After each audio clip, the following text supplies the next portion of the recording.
Ini orang-orang di sekitarnya Pak Prabowo Subianto memberikan informasi apa ya, sehingga Pak Prabowo itu menuduh kepada para pengamat tidak patriotik, mendapat keuntungan finansial dengan mengkritik pemerintah, pengamat tidak suka pemerintahannya berhasil, tidak punya kekuasaan atau kehilangan sumber uang karena pemerintahannya yang diklaim oleh Pak Prabowo itu tegas terhadap korupsi.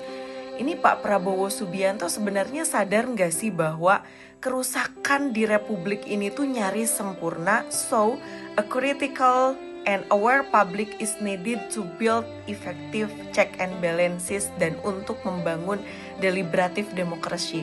Padahal para pengamat yang mengkritik itu tuh tahu bahwa pemerintah itu hari ini kehilangan kapasitasnya untuk mendiagnosis akar permasalahan yang terjadi dan mencari solusinya.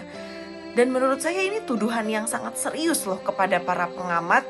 Katanya di belakang itu ada yang membiayai pihak-pihak yang entah itu tuh siapa gitu.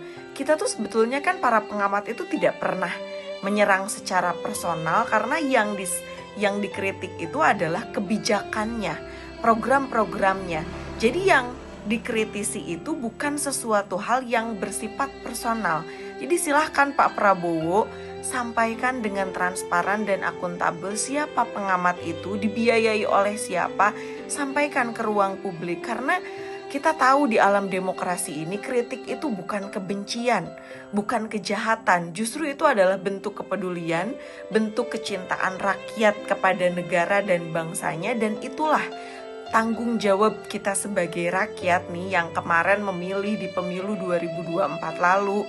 Apalagi yang ada di situ tuh 58% yang memilih Pak Presiden Prabowo gitu ya.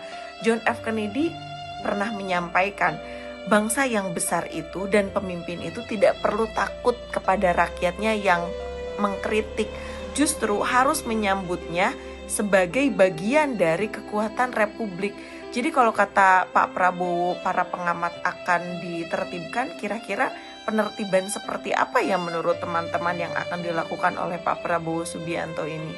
Dan apakah tepat atau tidak seorang kepala negara menertibkan orang-orang yang kritis, sementara kita ada di sistem demokrasi? Bagaimana menurut pendapat teman-teman?